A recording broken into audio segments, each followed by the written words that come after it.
Hey all, Tony Bing here, hello and welcome to another in-depth review for Marvel Strike Force. Now we have a character that I've seen quite a lot of requests for tonight. We will be having a look at the awesome Kingpin. Now in the video we start off by looking at a general overview. This includes where you go to unlock him and also what tags he has, because that's relevant as to what campaigns he can help out in. We then check out his stats, follow that up by having a look at his abilities. Next up it's his synergies, and then we finish up seeing where he places in the tier list as well. But we'll start off with the general overview.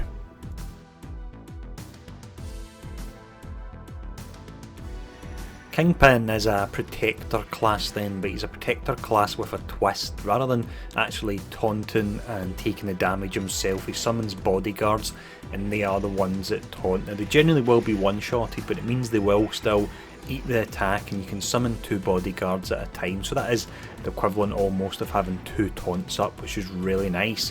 When it comes to his tags, this is one of the few downsides of them because they are a little bit limited. It's Villain, City, Skill and Protector.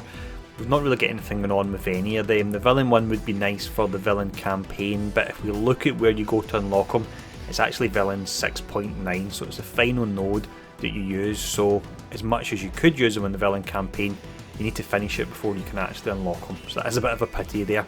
Future nodes that he will be available in, and this will really speed up the farming time, they would be Nexus 8.6 and also Mystique 2.9 as well. Now with all that covered, we will have a look at his stats.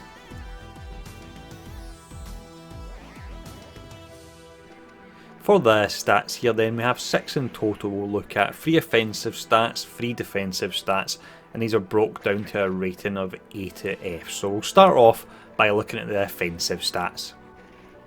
Being a protector class then, Kingpin's offensive stats aren't the best, but when you look at him overall, what he can do through his abilities as well, he can actually bring a lot of damage to a team that he pairs up with. Now when we look at the flat stats anyway, his damage and speed are really quite low, they're both down at F. Damage can be increased through one of his abilities where he can provide defense up to various members, and that could include himself. Speed could be increased by using Black Widow or Merc Lieutenant.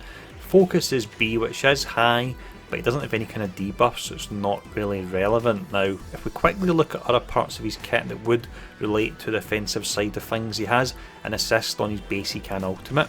He can bring in summons for extra damage, and he also has team attack on his passive as well. So although when you look at him in the first instance you think he's not doing much offensively, as is the case with most protector classes, he can actually still bring a nice amount of damage to your team as well. Now with all that covered anyway, we'll have a look at his defensive stats.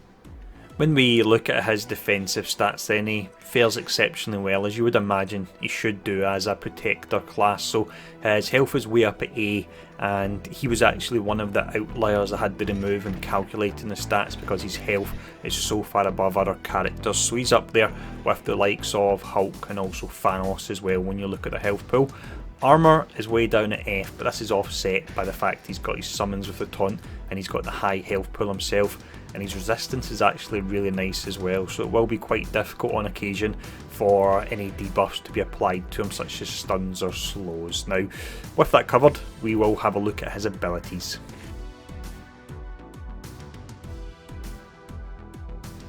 For the abilities then, we'll have a look at 4 in total. It's the basic, special, ultimate and also the passive. Now when we look at each of them, I will bring up the tooltip to let you see it at the maximum level. So that's level 7 for your actual active skills and level 5 for the passive.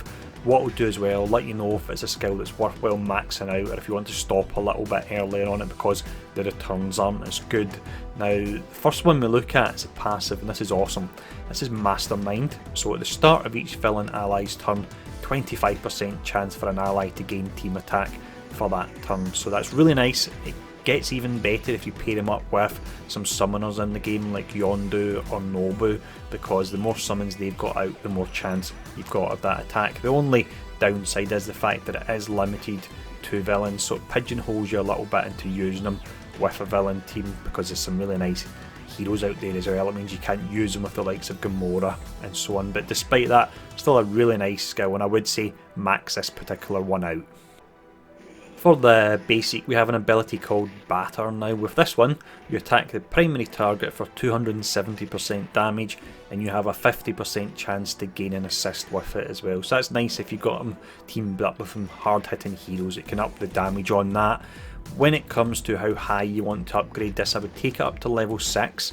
With this you retain the 50% chance to gain an assist, and what you actually lose is some damage off the primary attack, but the bulk of your damage will not be coming from Kingpin, it will be coming from the assists and other characters, so it's not a big problem if he's not doing as much damage on this particular skill. For the special, we have another awesome ability here. This is called Crime Lord. It takes 4 turns to charge and comes fully charged. So with this, you summon 2 to 3 bodyguards at 340% normal damage and 100% of normal health, and the bodyguard gains taunt on self when summoned. I would max this particular one out because the difference between level 6 and level 7 is you have the ability to potentially gain an extra bodyguard, so as long as you don't use this just before a character fires off their AoE, such as let's say Crossbones, Quake or Yondu, then that would be 3 separate taunts that you have available, and that really is pretty incredible. You've also got the fact as well that when they do stay up, that they can actually attack as well, and they will have the chance to assist as well because they're additional villain allies, so really nice there. For his ultimate, we've got another really nice skill here. This is called Boss's Orders. It takes 5 turns to charge and comes fully charged. Now because this and his ultimate come fully charged at the start of a fight, you have a choice which one do you use. Now I personally like to run Kingpin with another tank, normally Hand Sentry, and what that means is Hand Sentry will do the tanking on the first turn and Kingpin can apply defense up to everyone as well as the offense up as well. That works out really nice for me. Now when we look at what the skill does, I've spoiled it a little bit there.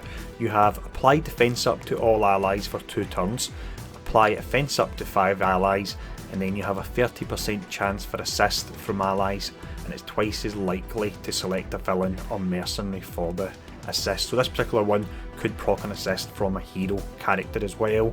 In regards to how high you want to take it, I would take this up to level 6 because you retain the defense up for 2 turns, you also retain the offense up to 5 allies, and all that changes is rather than having a 30% chance for an assist, you have a 20% chance. Now assists are very nice, but this takes 5 turns to charge, so I don't think it's worth the materials in order to upgrade that. Now with that covered, we'll have a look at his synergies.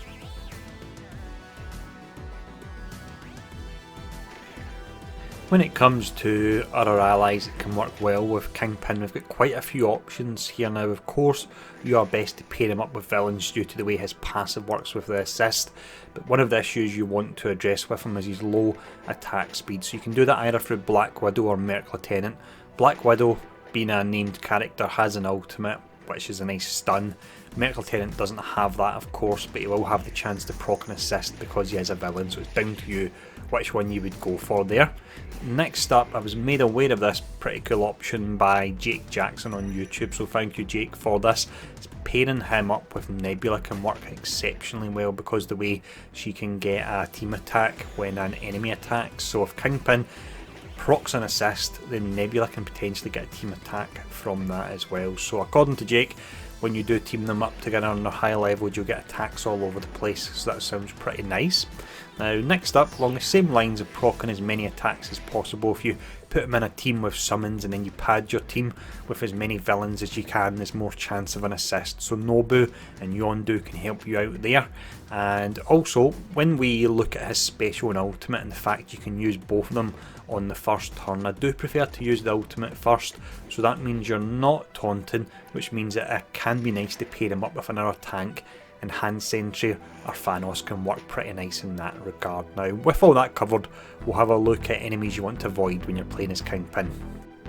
When it comes to characters you want to avoid when playing as Kingpin, this truth be told is a section that I did struggle a little bit with. It's not to say he doesn't have to worry about any other characters, because eventually they can whittle him down with the right setup, but there's not a lot of really obvious ones.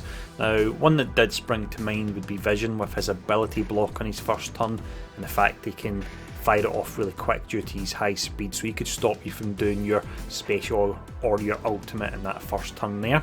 Next up, you do have AoE and slow heavy heroes, because AoE means that it effectively nullifies your taunts in a way, because your minions don't have a lot of health. Someone casts an AoE and it can take out your 2 or even 3 minions you've cast, removing all the taunts straight away. And also any heroes that have got slow, he's already got really low attack speed, and if he's slowed, then he'll be out the game for quite some time there. Now with all that covered anyway, we'll see where he sits in the tier list.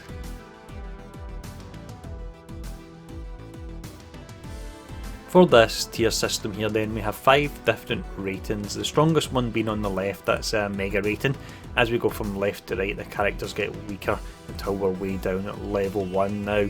For Kingpin, he's a character that it took me a bit of time to decide where I would actually place him. I do like a video when it's nice and clean cut where a character should go, such as Scientist Supreme, but this wasn't a video like that at all. Now overall, I've decided I would put him as a mega character. Now, mega characters generally don't have many downsides, and Kingpin does have a few, but he's got a lot of upsides, and his upsides are exceptionally good. Now, if we look at the downsides first, just to get them out of the way, you've got the fact that due to his tags, the only real story campaign he can help out is a Nexus campaign, because by the time you unlock him in a villain campaign, you've already cleared all of it. You've also got the fact he's slow, and if he's slowed further, then you can be in trouble. And then finally, you've got the fact that you are shoehorned into using villains with him if you want to make the most of his assists. Now, when it comes to his positives, he does have a lot. He's got the defense up on everyone for 2 turns, which is awesome, and you can cast that straight at the start of a fight. He's got the offense up as well, which is really nice. He's got potentially up to 3 taunts. If you time it right, the skill's maxed out, you don't use it before someone's about to fire off an AoE, then 3 taunts is really pretty incredible. He's got a huge health pool for when you do try to focus him down, it will take an absolute age.